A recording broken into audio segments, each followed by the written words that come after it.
Hello and welcome to PPMD's conference webinar this morning or this afternoon, depending on where you're calling in. We're so pleased to bring this webinar to you. We have really 4 wonderful guests. So I'm Pat Furlong from PPMD. Ryan Fisher is with me, and our guests include Dr. Maina Scavina, Dr. Stanley Nelson, Dr. Seth Sorensen, and Denise Grunder. So today we're going to talk about Duchenne, right? That's the issue in all of our lives and the journey we're all on. And we want to just bring to you sort of the complexity of Duchenne. We've had some rough news this past week and weeks before that, and also some good news in other studies being started. But we're going to talk fundamentally about the importance and relevance of care today and what that means and how that impacts our lives. So I'm going to start off with Dr. Scavina. And Mina, you serve on the Certified Duchenne Care Center's steering committee, and you've been on some of these visits. Can you talk to us about what you've seen, what you're learning in terms of the certified centers, and what you're learning about care and the needs around care? Absolutely. Thank you for having me today. I just got back last night from a visit, and I'm always struck by how much I learn, both for myself and what I can incorporate into my own clinic, but also how different the care is at different centers and how important PPMD is in a center that goes out across the country and across the world, really, to try to say, we believe that there are certain guidelines that give the best care to an individual and their family dealing and living with Duchenne that we think is important for every center to have. And so while we all have our eye on the prize and trying to look for the cure, the treatments that are best, the reality is that every day in clinic, I have to talk to a family about what to do with their wheelchair or what to do if there's a cardiac issue or if they're in an emergency room, what are the guidelines for emergency care. So that is still the ultimate responsibility that I have. And when I go to these centers, and we interview every half hour a different specialty, the cardiologist, the pulmonologist, the physical therapist, the social worker. They light up when we say there is information for your unique area on the PPMD website that serves as a resource both for you for education and for you to give your patients. Really, they're so happy to have that. And so it's such a great resource. I know that I use it almost every day. We have a number of children that see dentists. Almost all the kids see dentists, and those dentists contact me to say, what's the anesthesia I can use? What are the restrictions I may have? And so I literally cut and paste the link to the resource on the PPMD website for dental care, and they're very happy about that. Last week, several surgeons called me and said, if this young man comes in with this problem overnight or on the weekend, what should we know about if we have to take him to the operating room? And again, there are guidelines very clearly written that don't speak down to providers or families or young men that say this is the best thing to do to keep them out of trouble. And so I use that, and I think that's brought awareness to other specialties in the hospital. They say, you know, if you ask her, she can give you the information that we need if we take this young man to the operating room or if there's an emergency and so on. So I find the resources for myself to be very valuable, and I feel that the people that we've shared that with at these site visits has also been invaluable. Well, thank you, Maina. I think one of the most frightening things for a parent and for these young men is to be in a rural area and have an emergency and then try to figure out how do you educate these people so that the care is appropriate and the intervention is appropriate and doesn't cause further damage. So I think we tried our very best to keep that website up to date and with relevant information and certainly accessible information. I know on a sort of different subject, we've talked about the decisions about clinical trials and how people make decisions, and especially if you have more than one child. Can you give us some examples where you've reached out to some of these families and sort of guided them into what happens next and what is the next best step for my son?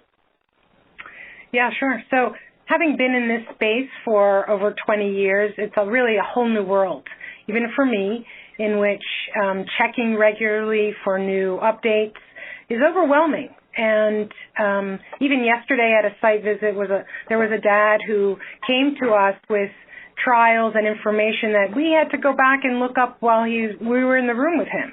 So there's a lot of data hitting all of us.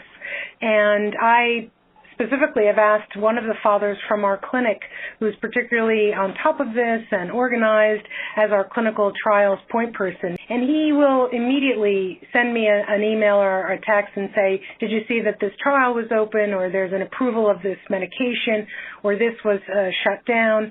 And so I think we all have to work together. I think we know so much, and as providers, it's not an excuse, but we may be in clinics or we have a number of specialties that we're working with, and so we may overlook something, but we know that families are very much on top of this, and so it's really a conversation between all of us. And in this situation, I was struggling with which is the best way to go forward in treating a son who was not age eligible for a particular trial, which his older son was eligible for, and where to go with that. And that was proposed to me, and quite honestly, I struggled with that because there are now options, which we didn't have before. And I will be honest that I contacted Pat and contacted Kathy Kinnett, was fortunate to be on a site visit at the time where we could discuss this, and they were an invaluable resource to say, what other information do you have that I could help with this decision? And ultimately, I think we've arrived at the best decision for him and for his family. But I tell you that it was a village that it took to come to that. And I feel badly for people that may be out there and not know that they have these resources, that Pat and Kathy and the whole team at PPMD is willing to field those questions and to see what they can do to help. So it's definitely a moving target. We, as physicians, I'm going to speak for myself personally, am not perfect at this because so much new information is being put out every day. This morning I was talking to the company representative for Vyondys, and he said, how did you find out that the medication was approved? And I said, well, first of all, one of my family members contacted me and let me know, and then I looked right away at the PPMD website. So that information and that resource has been very helpful for me. Well, thank you. It is certainly wonderful at this moment to have so many options for at least some of the Vyondys and Exondys 51 are specific to people amenable to those drugs. But at the same time, there are so many other options. And it is, as a parent, really tough to sort of walk that road and decide, can we do this? Is this going to be potentially useful for my son? Can I and can this family accept and deal with all of the burdens of participation? So I think having those sounding boards and being able to come to you or Kathy or any of the PPMD team and sit down and talk about those things. And I think the nuances of these studies are sometimes really difficult to understand. Rai, what thoughts on this as well? Thank you, Maina. First of all, I've heard such wonderful things from the patients who are attending your site, and thankful for all you do. This is on top of that clinical trials question. So for those institutions that may not necessarily be running their own clinical trials, can you speak to a bit about how really families can maintain that really curative research continuum where they may be seen at one site, but they're participating in a clinical trial at another? Is there a connection with the physicians? How does that process work for those who may see an opportunity for a site, but it may not be at their quote-unquote home site? Yeah, I think it's a great question. As an example, I don't have a current clinical trial going on here now, but I do not stop families, obviously, from going elsewhere and provide to them tools such as the clinicaltrials.gov and the PPMD clinical trial tool, which is wonderful to go to so that they can sit in the comfort of their own home go through them, read about them, and decide, and then they can come to me if they want or call the sites directly and say, what do you think about this? And then I can say, sure, I think that's great. And in my area here, I have individuals going to Kennedy Krieger, to the Medical College of Virginia, going to Children's Hospital of Philadelphia, going up to Columbia. So really all over, I feel that that's part of my job, is to help provide those paths. Mm-hmm. And so yesterday at a site visit we were at, and I do ask the physicians themselves when we go on these site visits more for my own curiosity and to see, how do you discuss clinical trials? Some people will say, I focus on the ones that are being done at my site, but if a child is not eligible for that, clearly we need to tell them about what else is out there. And so that physician sat and opened up the clinicaltrials.gov page with the family, went through different options, even though they're not at her particular site. And I think that's, again, the conversation between physicians, providers, and families.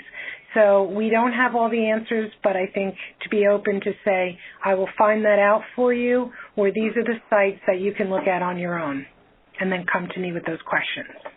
That's really helpful, and I think it is all about communication and that dialogue, and for families to feel that they can ask these questions. I think sometimes what we hear is there may be a reluctance from some physicians to refer patients outside their own sites, but perhaps more dialogue needs to happen on both the physician side, patient advocacy side, and the clinical network to talk about this topic, because patients should feel empowered to ask these questions and look for all opportunities. So that's great. Yeah, and I think also the fact that not every site is going to have a specific trial for every child in their clinic, and so I think we have to, because there's new therapies that need to be distributed, and we can't all do it at one site. Totally agree.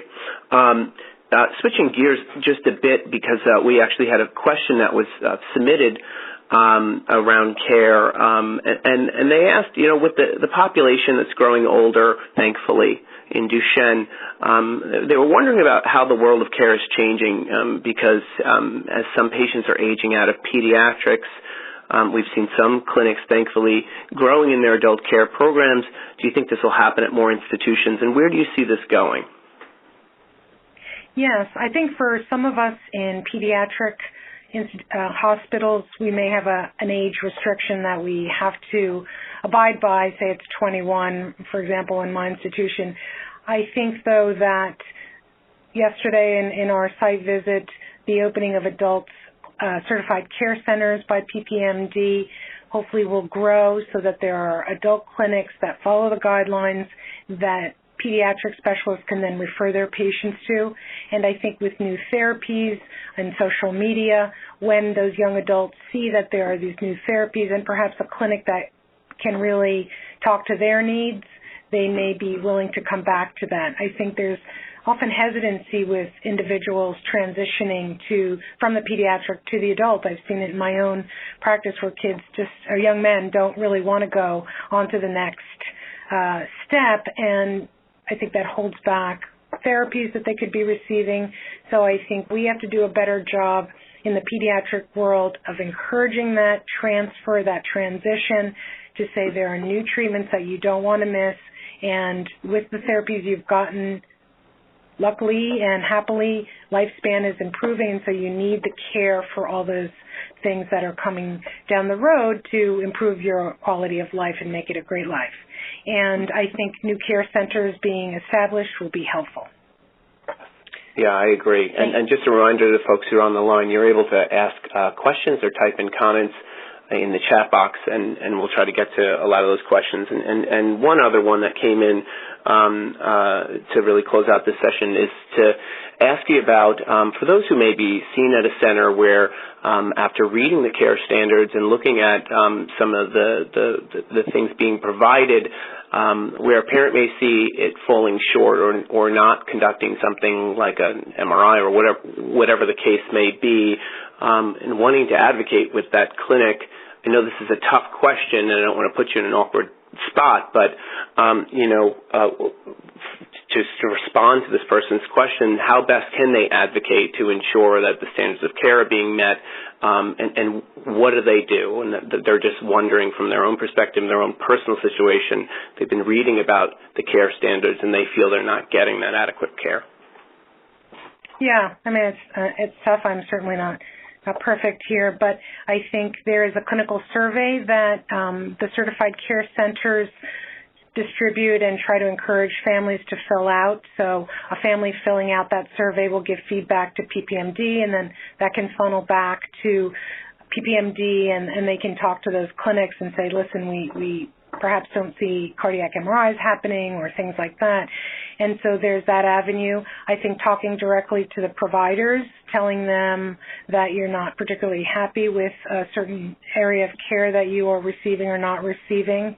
And there's an imperatives page on the PPMD website that outlines all the different areas of care that at minimum you should be receiving from your center. And then to have that, we had a mom the other day tell me that she brings it to her pediatrician and she brings it to clinic to say, this is what we didn't have this, or we should be having this. And so there is a very short and sweet list that they can utilize and then bring that up to their PCP or to the provider in their clinic. Great. And thank you, Meet. Pat, do we have time for one more question, or should we, if you've asked a question and it wasn't responded to, we will, of course, be responding to these questions after convening this group on the phone to make sure that we get answers, and we'll post those, unless, Pat, you think we have for one more. Yeah. Well, let's go forward, right, and then at the end we can circulate more of the questions and have a general discussion. Would that work? I think that works, and this is on the screen for those who are on, PPMD's care priorities in 2020 is to really continue to insist on that standard of care and optimal care, working with our certified Duchenne care centers, but also those outside the network. We've had a really great dialogue with a number of centers who do want to meet those standards, and this is an evolving process, and we have our Care Summit coming up, and we believe that all these clinics work best when they're working together. So with that, Pat, I can hand it over to you now for Stan.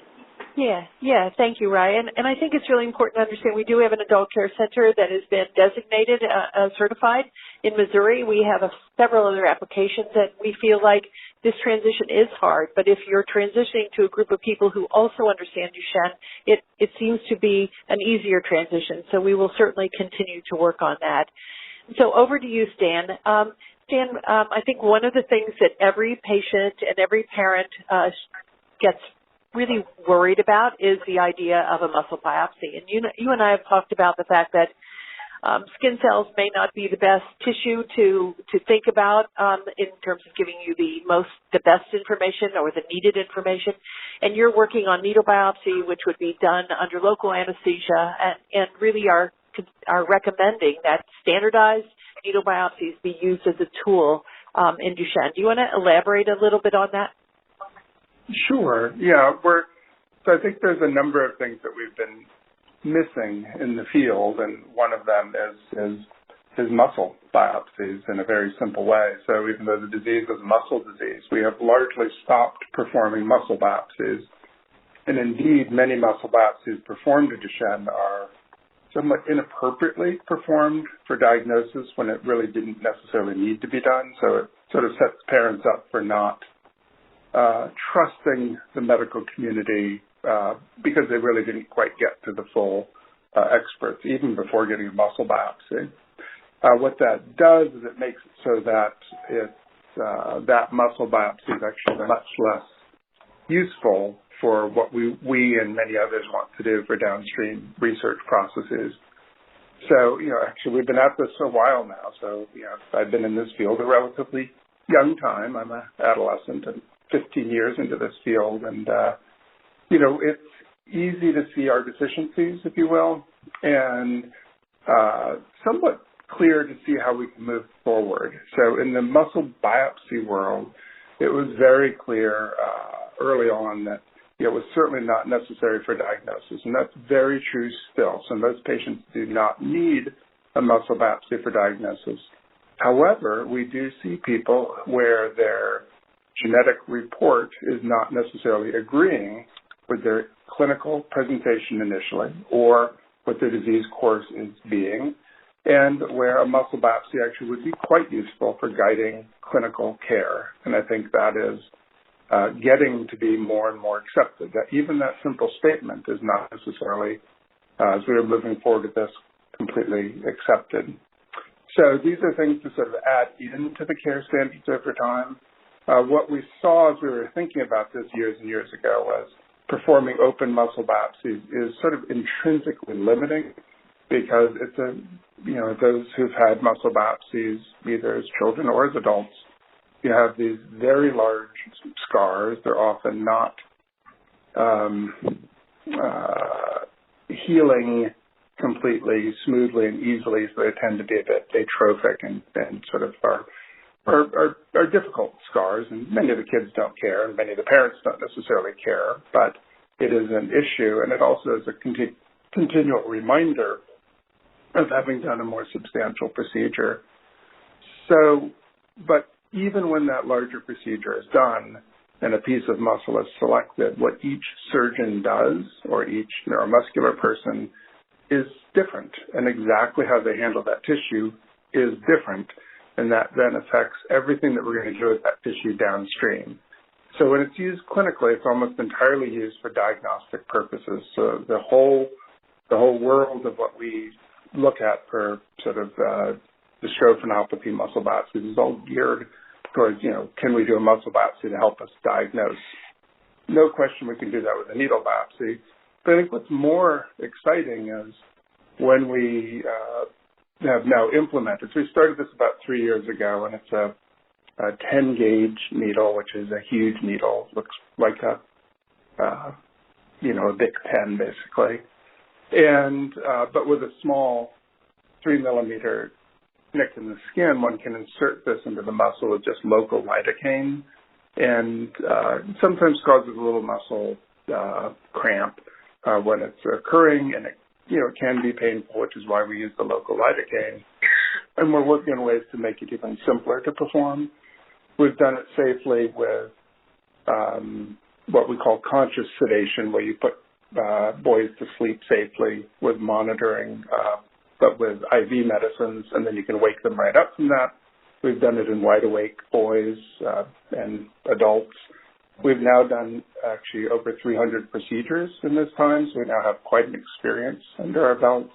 And one of the things that is now clear is that we can actually get more consistent samples than I think can happen with open biopsies. So we can disturb the skin less, we can disturb the muscle less.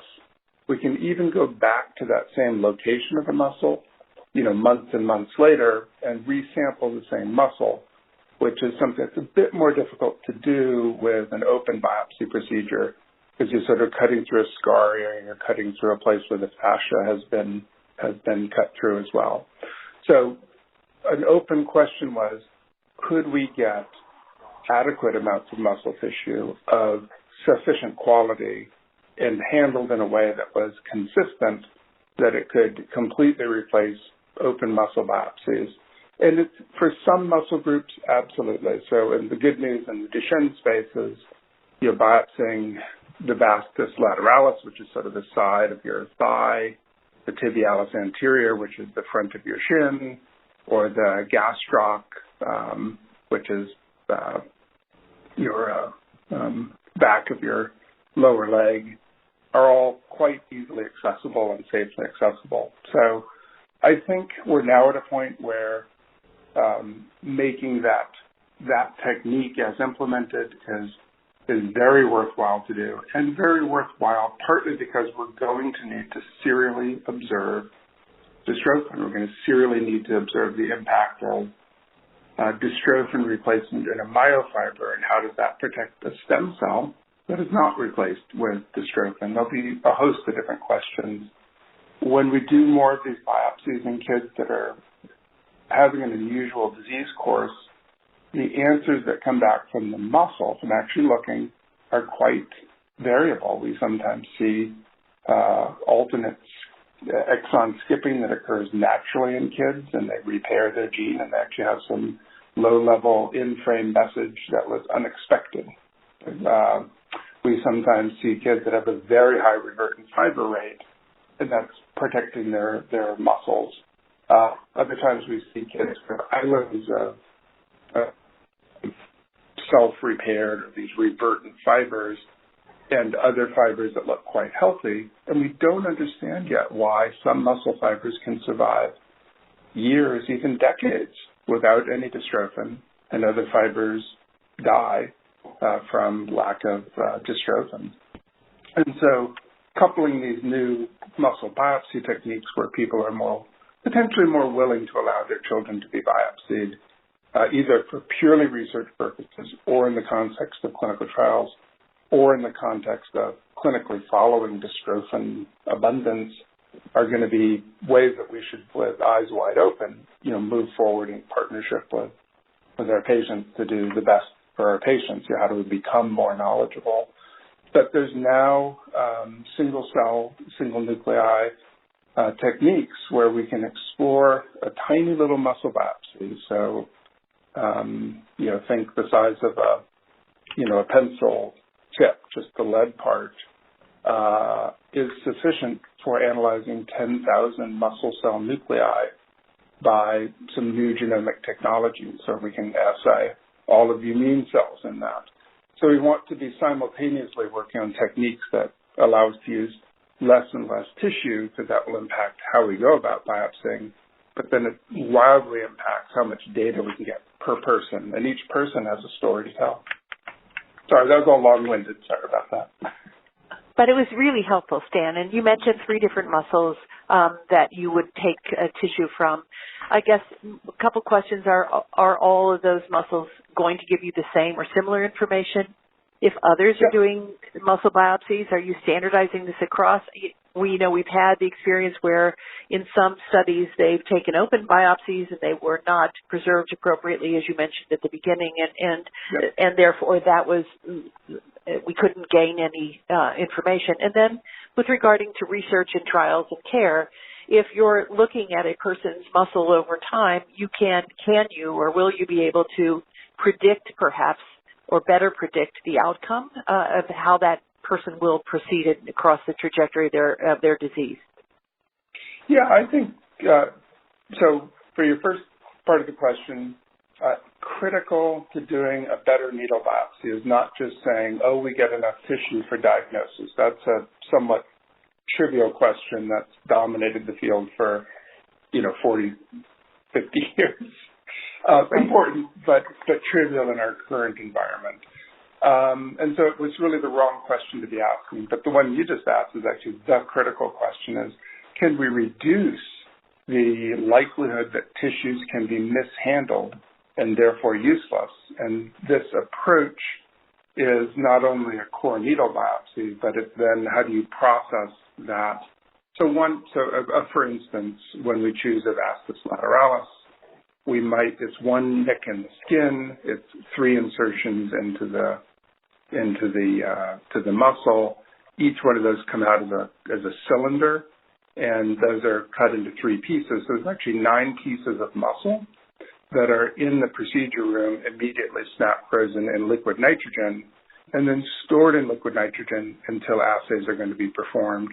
There are some ways where we don't even want to put it into liquid nitrogen, but in the room you want to put it immediately into growth media so that you can actually grow satellite cells, grow myoblasts, other cells that are present. You can purify the cells directly from that. So those are, we're now very confident that those procedures are more robust than what we've been doing clinically. So I think that's absolutely essential for this. So we now feel confident about that. I'm sorry, the other part of the question? So the standardization of what muscle, the preservation of that muscle, and can you utilize that if you had if a patient gave you serial tissue every year, for instance, over a period of 3 or 4 more years, could you then predict or be able to predict the trajectory of the disease? Yeah. I mean, I think we have to be circumspect in terms of how useful it is. I mean, we are sampling, even when we put a needle in and do a needle biopsy of the TA, even in a little child, the amount of tissue that we're taking out from that one muscle is less than 0.5% of the muscle bulk. And then that's just one of hundreds of muscles. So we're sampling, and all approaches with sort of a needle are sampling a tiny little bit of muscle. So we're making the inference that what's happening in one muscle is happening in all muscles. But one of the things that we've been able to do with the core needle biopsy is actually lessen the need for that inference. So actually, one of the protocols that we developed and are implementing is kids are actually getting 2 different muscle biopsies at the same time, sort of pre-treatment and then post-treatment, with the idea being that we don't have to rely, as all other studies have done, of one single data point telling us what it was like pre and one single data point telling about what it's like post. But instead, if you have 2 independent muscles with very different disease predisposition sort of likelihood, you then get a much broader survey of that one individual. So, for instance of that, and again, these things are not necessarily fully consumed within our clinical world, but the tibialis anterior, this front of the lower leg, is a muscle that, from imaging DMD data and other MRI data, is a muscle that appears to get more fat and fibrosis invasion at a later stage of the disease. So the tibialis anterior is protected from the consequences of loss of dystrophin. So that is a different muscle than the vastus lateralis, for instance, the thigh muscle, which is a relatively early affected muscle.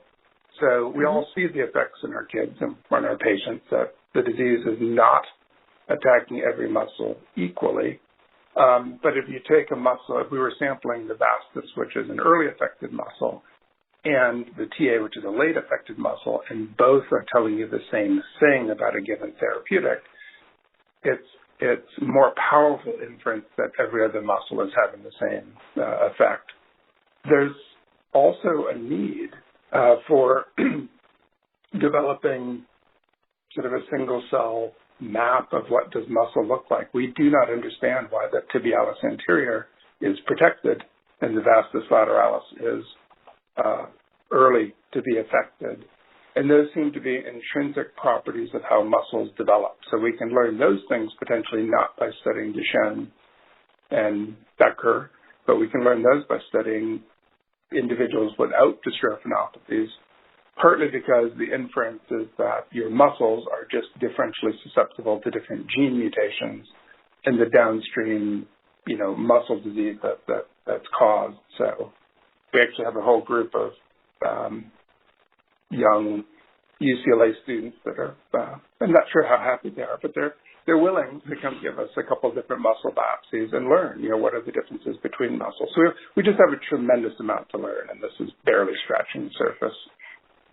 Yeah, I think we all were under the impression, in a very general way, to say the muscles that go down the fastest are the ones that are significantly burdened, and I'm sure that that's true to some degree. But clearly, from what you're learning, it is not the only reason that different muscles are falling apart at different rates. Absolutely, yeah, and there's other muscle diseases that will help us kind of solve and investigate this as well.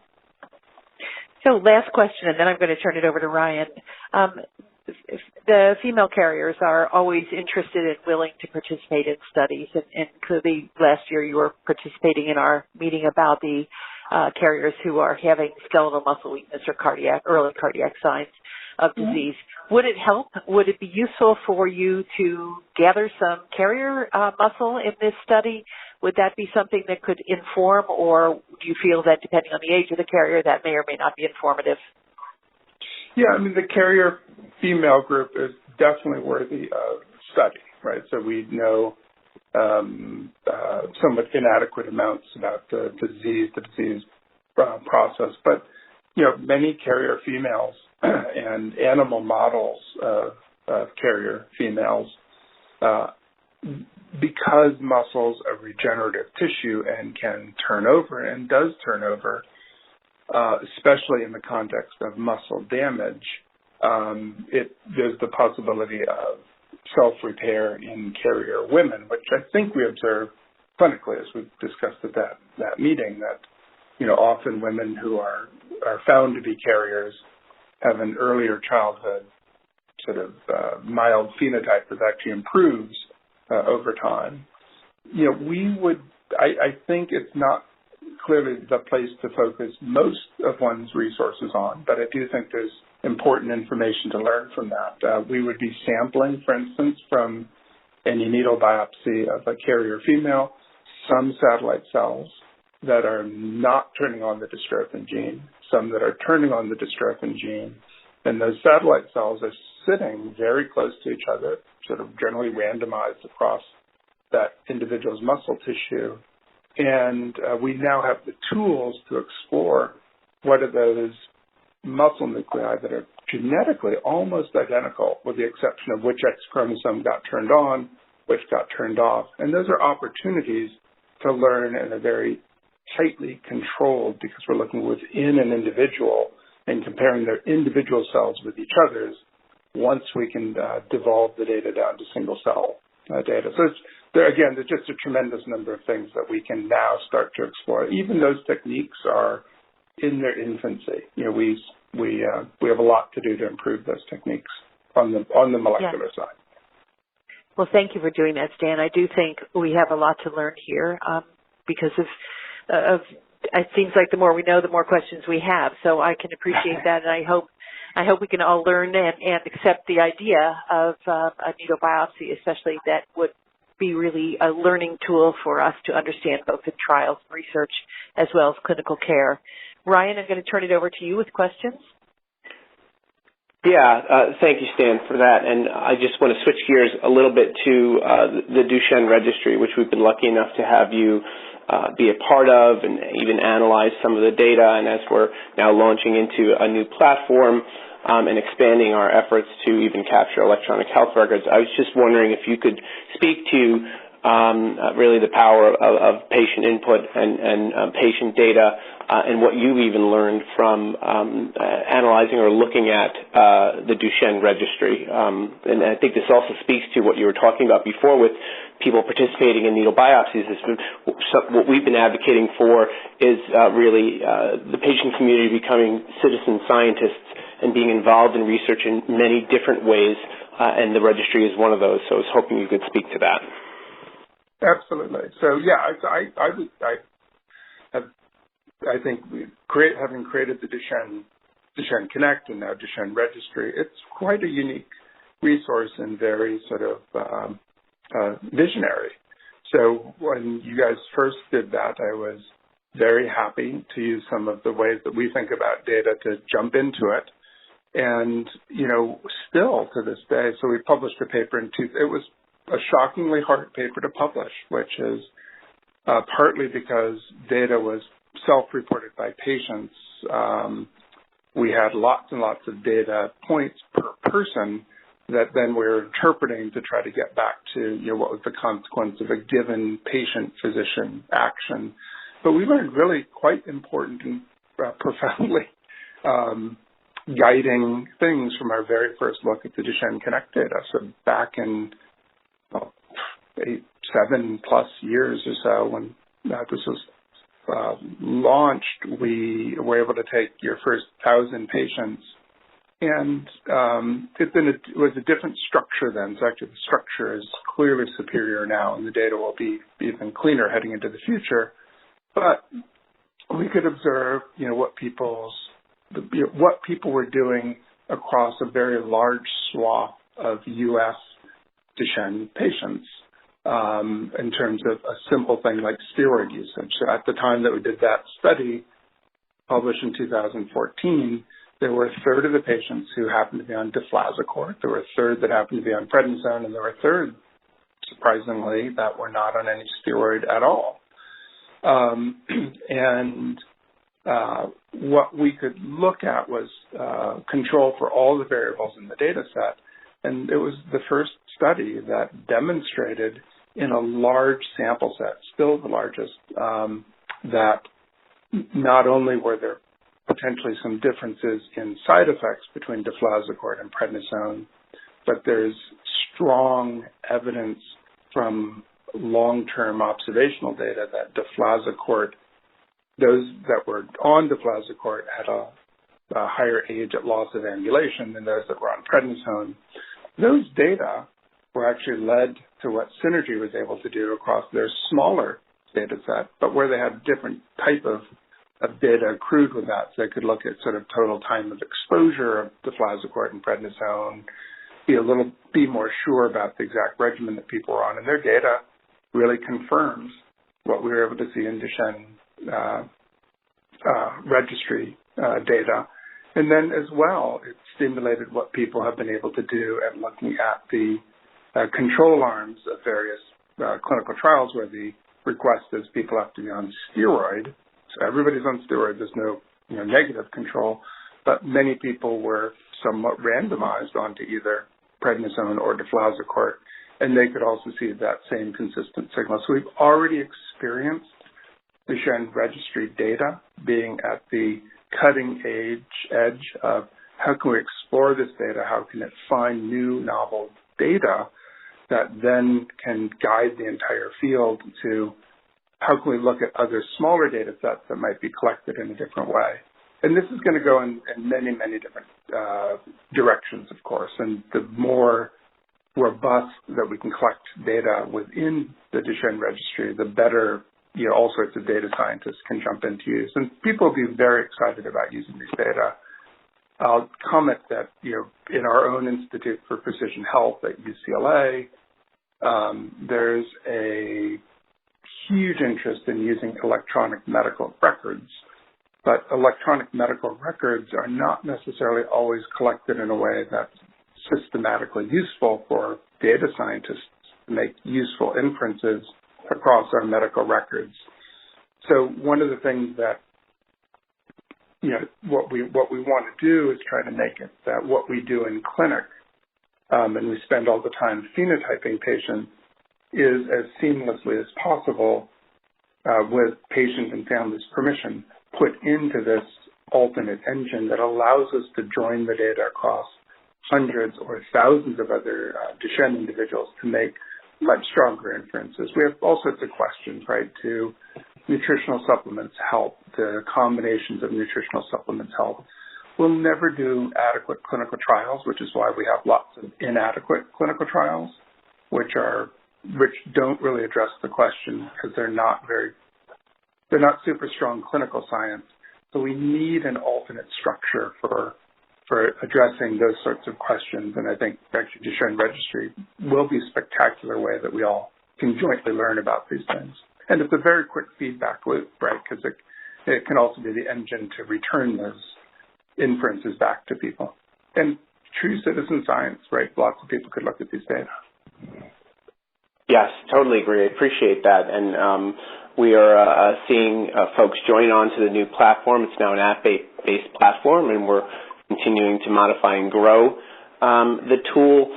And I agree that the power to inform research, care, and the drug development really ecosystem is so important, and to understand even the real-world data that exists out there. And what PPMD has been trying to do is unsilo data that exists across the country and look at where there may be a lack of standardization with how things are even entered into these electronic medical records, so that we can hopefully get more uniformity and make better sense of this data that exists and in our view is sitting and should be analyzed. So we are grateful for your involvement in the registry. Well, I'm happy to be involved, and I think it's quite a useful resource. So we certainly encourage everybody to participate, whether they're at our center or not. It's one of the things that, as people call me up for advice, I think it's one of those very, very simple things that everybody can do and be meaningfully participating in clinical research. And it's available right this second. And thank you for that, Stan. So with that, Pat, I'm going to hand it back over to you and invite Dr. Seth Sorensen on the line as well. Thanks, Rye. Seth, thank you again for joining us today. There aren't enough neuropsychologists in the world. I think that that's a statement we can all make because we see in many of our young boys some of the issues in terms of processing, cognitive delay. And I think this is such a part of integrated care. I'd love for you to just kind of introduce us to your experience in Arkansas, and we're so thrilled you're in Arkansas and that they've recently become certified. So I'm going to open it up and say, you see these patients, what are you seeing in Arkansas? What are you seeing in terms of, and how do you guide these families forward? Yeah, absolutely. Thanks for having me. So you hit the nail right on the head. It's true. Neuropsychological services are few and far between in this world. The vast majority of neuropsychologists work with older adults assessing dementias and those sorts of issues, predominantly in adult populations. So it's a lot harder to find pediatric neuropsychologists. Those that do exist, they're either in private practices or oftentimes embedded in academic medical centers. We have 2 neuropsychologists here in Arkansas, and I'm lucky enough to be able to be in our Duchenne clinic, which did just get certified. I think it's been absolutely fantastic for us. These patients, it's very clear. Everyone knows that they're going to have physical mobility issues as things move forward. And the thing that people don't know are the things that you can't visually see, and that is the fact that Duchenne's is associated with a wide range of neurobehavioral, psychiatric type risk factors, and we see a lot of patients that have increased risk and show evidence of difficult behaviors. They have difficulties with anxiety. They might have depressive type symptoms. They often have attention, executive functioning type challenges compared to typical children without Duchenne's. We do see just the general population is skewed a little bit lower as far as their overall cognitive processing abilities. Now, when you have those challenges, those directly translate over into compromising our quality of life, not just the patient's quality of life, but the family's quality of life. If those things are not accurately identified, especially early on, there's going to be a lot of confusion. People don't understand why there's so many differences, and I think a lot of the times, things just get pushed to the wayside if we don't have the information, knowledge, insight, and accurate assessment to really guide what we need to do moving forward to optimize quality of life. It's important to get a neuropsychological evaluation. We definitely recommend that every patient get an evaluation, just a baseline evaluation, especially early on, right after diagnosis preferably, just to characterize who they are, how they process information, try to identify different intervention strategies that might be helpful for dealing with their specific cognitive profile. We do see that these youth do often show more difficulties with verbal problem solving, in particular short-term verbal memory, and oftentimes, even early on in development, even before we recognize the motor issues prior to diagnosis, oftentimes these families have already been seen or have concerns about early language delays, and these things are all associated with Duchenne's. The dystrophin's not just expressed in muscle cells, but also we do have the lack of dystrophin in parts of the brain that are really important for functional daytime skill application. These youth, because of those challenges, also have difficulties just with academic learning, higher rates of learning disabilities, and when we have these challenges, it really interrupts just our ability to access all the services, interventions, and even being adherent to our medical care, which is so important with these youth. A lot of the times when we're giving corticosteroids to individuals, one of the first things that either people are concerned with, if they have read about it and done research before, or if they are reluctant to continue use or reinitiate, is because of the issues that they're having with behavioral manifestations. Those medications can, again, exacerbate some of those challenges. You can get increased moodiness, attention challenges, even some subtle, again, cognitive issues associated with those medications. Now, long-term, if you continue usually with the steroids, oftentimes those things will dissipate over time, and you often see, again, transitions maybe with increasing dose or just starting. We're going to see more challenges in that regard, but it's because of all these challenges, it is just so important to have a psychological care provider available to consult with the medical team, preferably being able to check in with these patients at each visit, ideally each visit, but at least once a year, I would feel strongly in advocating for. Just the really big importance of getting a thorough evaluation is that, you know, if we're having challenges, there's usually an intervention that can address it. And not all interventions are created equally, especially when you're talking about psychological interventions. Does this child need medications? Does this child need therapy? And there are a million different therapies out there. But if we get a good understanding of who this person is, who this family is, how they process information, what their cognitive abilities are, we can more specifically identify the interventions that will be helpful for managing their weaknesses.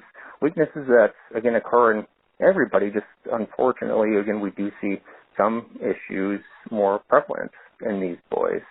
And again, it's just really important to have somebody available to do those evaluations, do those check-ins, especially during transition periods when we're starting to lose motor skills, not being able to keep up with other peers as we start to approach later childhood, and we're having challenges with identifying whether we're experiencing peer bullying or we're not fitting in, or just recognizing, okay, I'm different, or this is more challenging for me. That can be really stressful for these kids, and then they need to be supported, and the family needs to understand how to support them. And there's always some psychosocial intervention that can be helpful, making sure that these individuals are provided with supports, interventions, special educational services if that's required. If not, then at least an academic plan, a 504 accommodation plan in school, to make sure that they're able to access a free, appropriate education in the least restrictive environment. We want these individuals to be as independent, as functional, as happy as they can be. And with these interventions, the overall goal is to enhance quality of life. And I really feel like the more information a person has, the better understanding, just better advocate we can be. And really, I think you can see people just, when you have the information, it just really allows a person to live a happier, healthy life. And it's really, really important in these individuals. And neuropsychologist is not needed. I'm always blown away on every time that I'm looking up something for DMD or looking into, for instance, just reviewing something for this talk. And every time I go to the website, there are so many fantastic resources on there that sometimes I feel like the things that I'm talking about, if I'm giving a presentation, I'm just like, wow, like if anybody clicks on the website, they're already going to know all this information. I mean, there's just a wealth of information on there. And I think it's really helpful that if you don't have a neuropsychologist, or if you don't have somebody that you feel knows the ins and outs or cognitive profile or specific things that are affecting these boys, that, again, taking a look at those resources and showing them to your provider, showing them to your primary care physician, showing them to whomever you're going in to get a psychological evaluation, sharing these resources with the school psychologist, whomever is going to be evaluating your child, can be really, really helpful. And really, it's just absolutely fantastic on the resources that have been compiled on your guys' website, and absolutely, again, just fantastic to have. And I think if you arm your clinicians with those resources, I think you don't need a neuropsychologist as long as somebody is willing to be flexible in their methods, learn a little bit, take 5-10 minutes to review some documents. I think there's really a lot of providers that can ultimately help these boys to the extent that they need. Thank you, Seth. I think one of the best things you said is get to know this person and who he is, because so many times I think we put people in buckets of a diagnosis as opposed to trying to understand who are you as a person and what are your needs and how are they changing over time. Because, as you mentioned, they have sometimes behavior and learning issues exacerbated by steroids, but then there's anxiety and there's loss of function and how that impacts that adolescent as he grows and the issues around that. So I thank you for that. That was really terrific. Rye, questions from you? Yeah, Pat, perhaps first mention our plans to do a specific meeting in the spring around some of these issues and understanding Duchenne and dystrophin in the brain. Sure. There's lots of efforts underway to understand the role of dystrophin in the brain and how that affects learning and behavior. And these are different people in different places, like Eric Hendrickson in the U.S., Jos Hendrickson in the Netherlands, and Molly Coven at Mass General. So there's a lot of people, and those are only a few of the many that exist in doing this work. We're going to pull all these people together in April and do a meeting on the brain, sort of what do we know, what have we learned, what have we uncovered, what are we doing now today, and what are the gaps, and then how should we look into the future. So that is being planned because obviously, as Seth mentioned, these issues impact the quality of our lives, and I think one of my friends said it best, I want to have a good life, and I want the minutes that I have here and the years that I have here, I want them to be the best possible. So we're really trying to wrap our arms around all of this and trying to bring it together in a systematic way. But Seth, what you're doing for these families in Arkansas is really amazing. Thank you. Right. Yeah, and there's just one question that came in from online that I wanted to raise for you, Seth, and the question is posed that do we know enough about the existing medical tools, be it Prozac, antidepressants in general, anti-anxiety, other medications and interventions? Do we know enough about this, or is more research needed on impact on patients? Yeah, so this is where, again, a thorough evaluation is just so helpful because a lot of things can look like a certain diagnosis, but it might be something else, and you can throw something at it. But if it's an incorrect diagnosis, you're not going to get the treatment effect that we want and what we need. So again, it really starts with a thorough evaluation, understanding, making sure that everyone, or the person evaluating, did take a look at the total picture. Again, is the depressive symptoms, are those endogenous? Is there family history? Is there more of is this due to just the recent issues of transition period, losing some motor skills, or is it due to peer bullying? Because then, again, the intervention really does change. But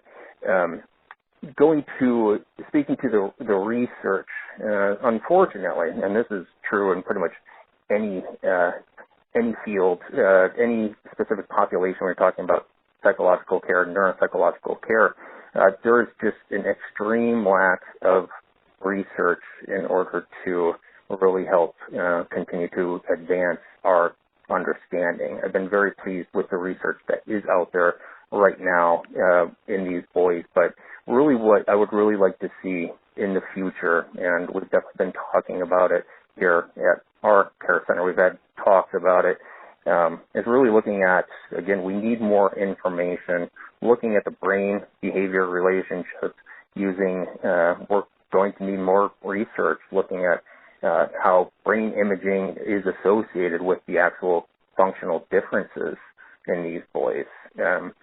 I would really love to see, again, I know it's hard to do, and there's a lack of people to be able to administer and score these tools, and there's limitations in being able to do neuropsychological screenings and assessments, but really having those also be part of these investigations and clinical trials, I feel like would be particularly helpful in advancing our understanding of how, why these symptoms manifest, how the dystrophin in the brain is affecting these functional outcomes, and also that would help us design different interventions in order to help each individual.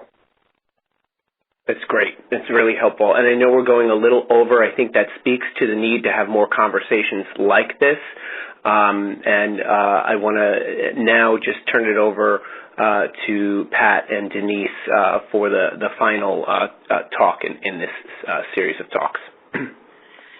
So, Denise, thank you again for joining us. I think that the IEP probably scares the living daylights out of most families. And I also know that I hear, and probably I heard when I was raising my children, that they're wonderful in school and then they get home and they're really sometimes hard to handle. So can you talk to us about how the IEP, how to manage the at-home and that school behavior so that it's consistent throughout, and what is your best advice?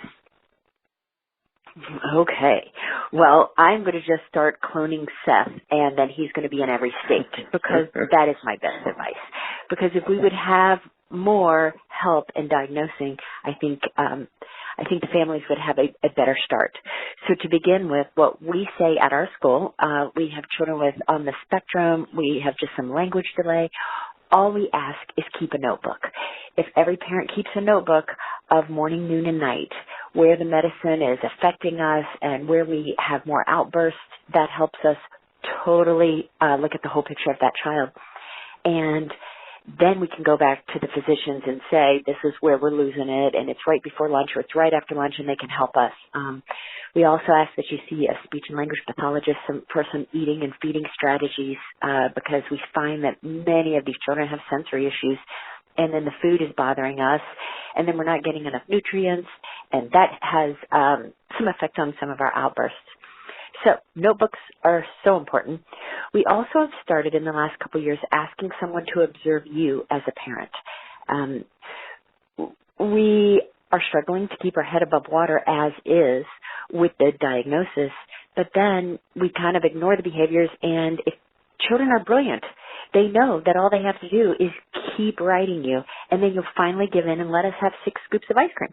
And letting us do that, they knew that if they said it, 12 times, mom's going to lose it and give in. So we ask that you won't notice that. You won't notice that as a parent because you're just trying to swim and keep your head up. So have somebody watch you and say, okay, Denise, you just allowed that after 3 times. And maybe it's your mom. And if it's your mom that can help you, or your partner, that has wonderful effects.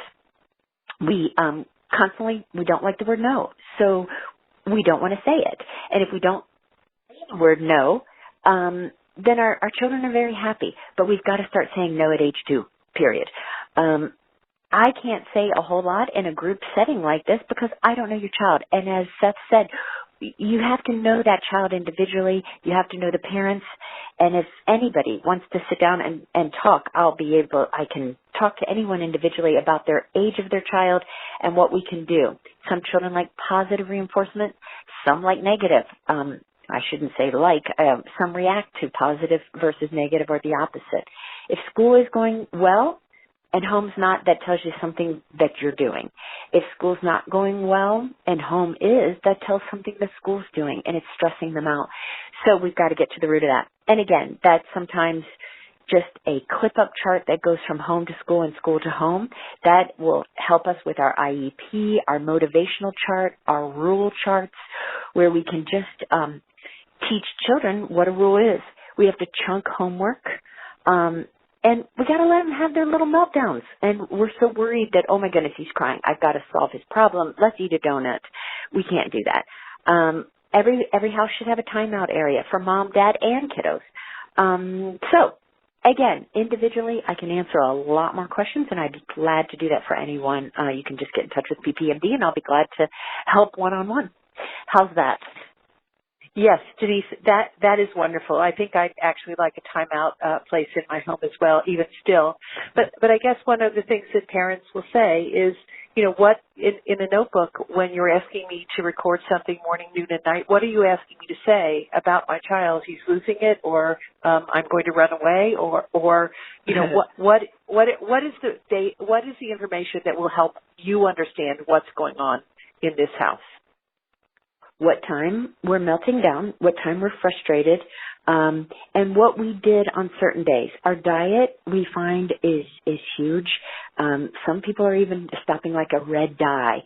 And so what you ate, if you would record in that notebook every single day, overall what we ate, so that we know the next day that we're having a bad day, I wonder if it was the pancakes, the syrup, the red lollipop.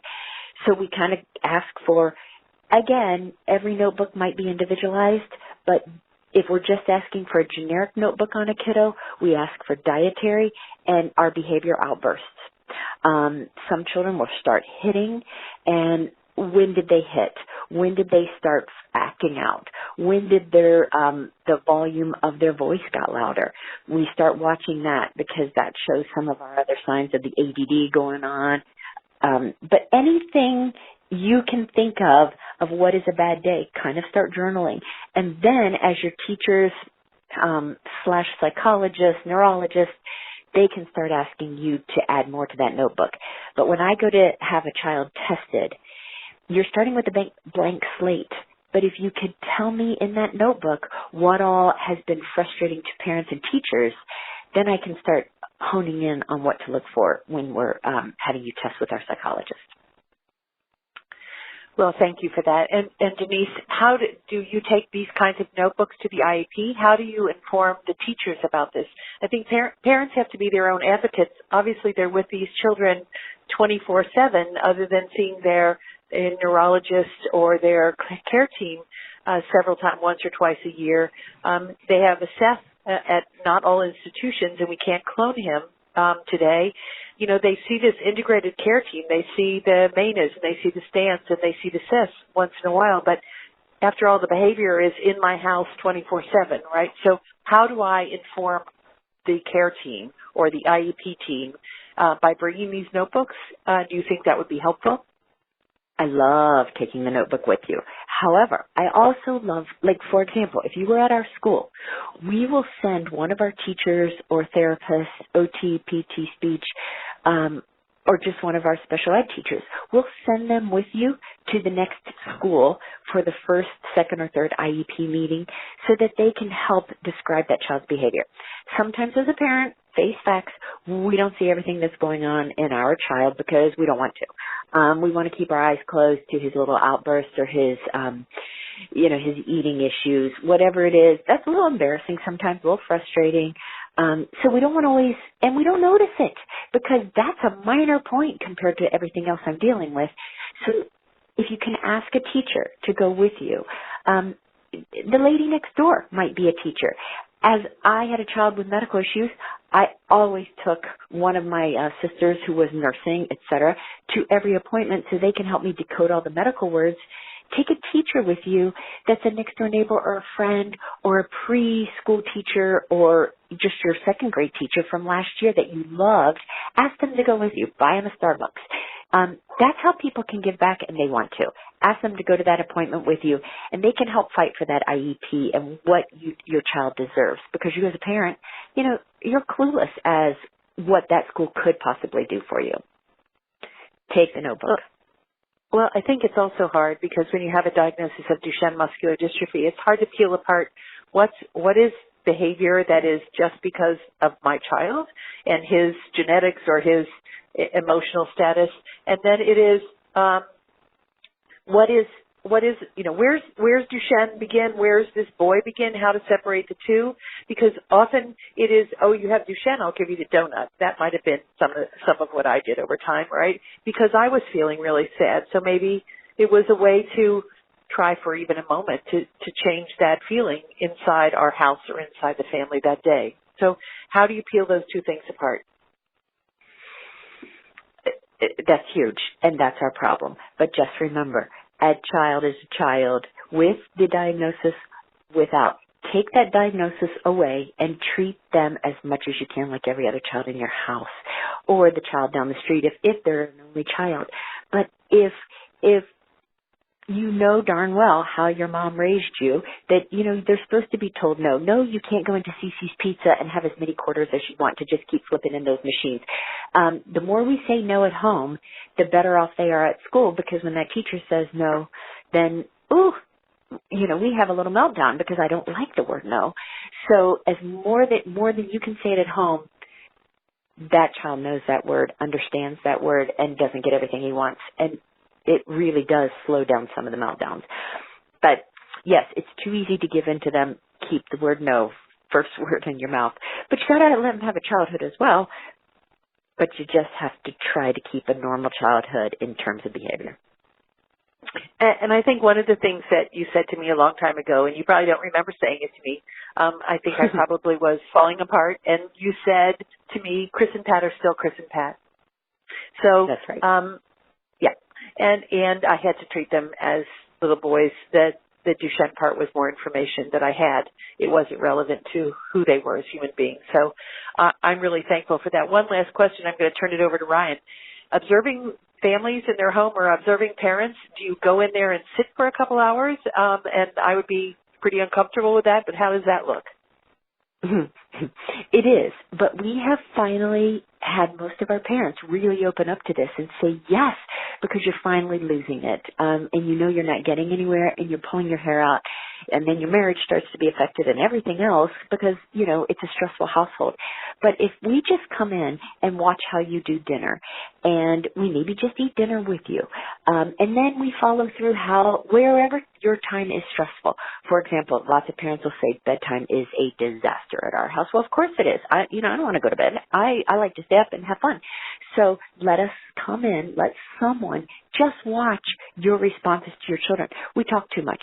Most parents talk too much. Now, honey, I'm going to tell you that today we're not going to blah, blah, blah, blah, blah, blah, blah.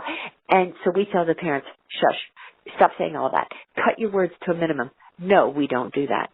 The end. No reasons. We explain too much all the time and talk. So simplify, and when we watch, we can kind of say, hey, you just gave in. And, hey, bathtub is, no, you get in, you do this, and you get out. And what you were doing is blah, blah, blah. So whatever part of the day, let us come in for that hour and just show you how dinner, bath, reading, and bed should work.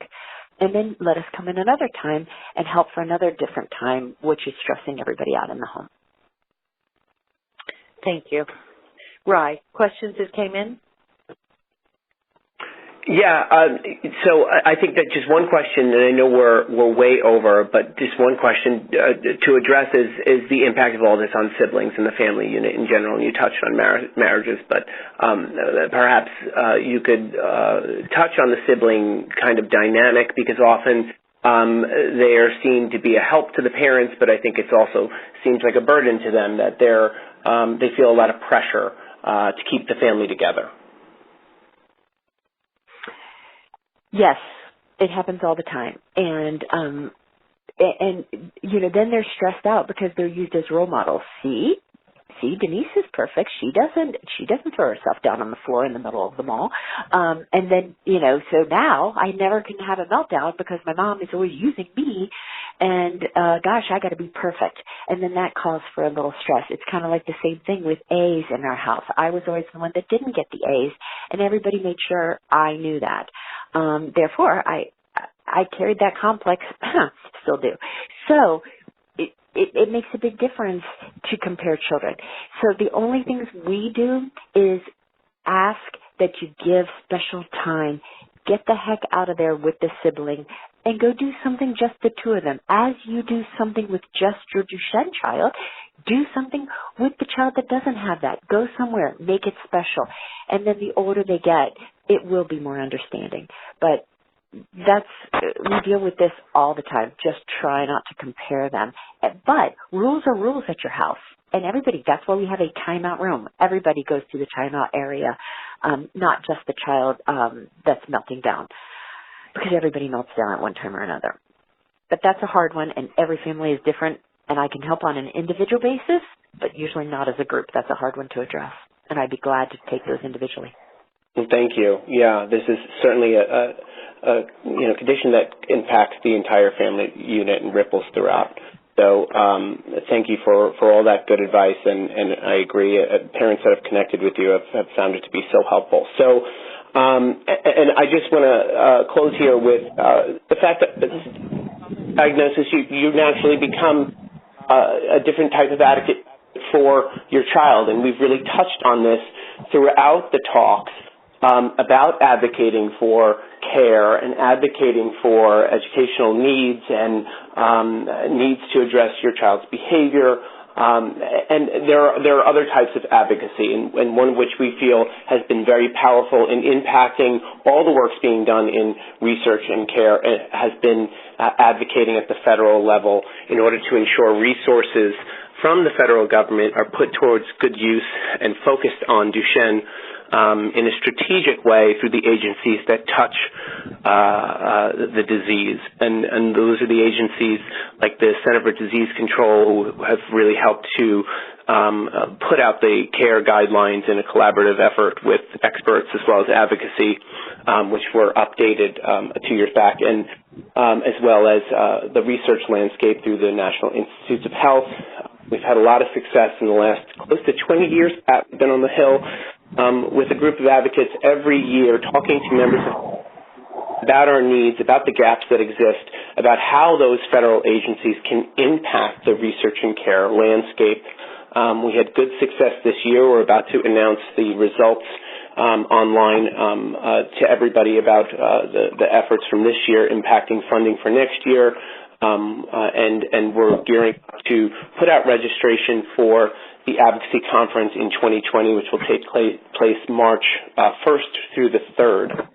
So we hope many of you who may be interested in attending will reach out, ask questions. For those of you who have come before, we certainly appreciate you visiting that conference, because it's all about relationship building with members of Congress and leveraging those resources to impact Duchenne. So with that, Pat, I'm going to have you close the webinar out. This is a list of, if you can't see these online, the care priorities in 2020, many of which were discussed today. So go ahead, Pat. Well, first of all, Maina, Stan, Seth, and Denise, thank you for taking time. I think we could go through these conversations for hours and hours, which we will be doing over time and having more conversations, and certainly at the annual conference in June. I can't thank you enough for joining us. I can't thank you enough for taking care of our families. That's our priority at PPMD, and all of our families need and deserve help, and certainly trials and therapies and quality of life. So thank you very much for joining us.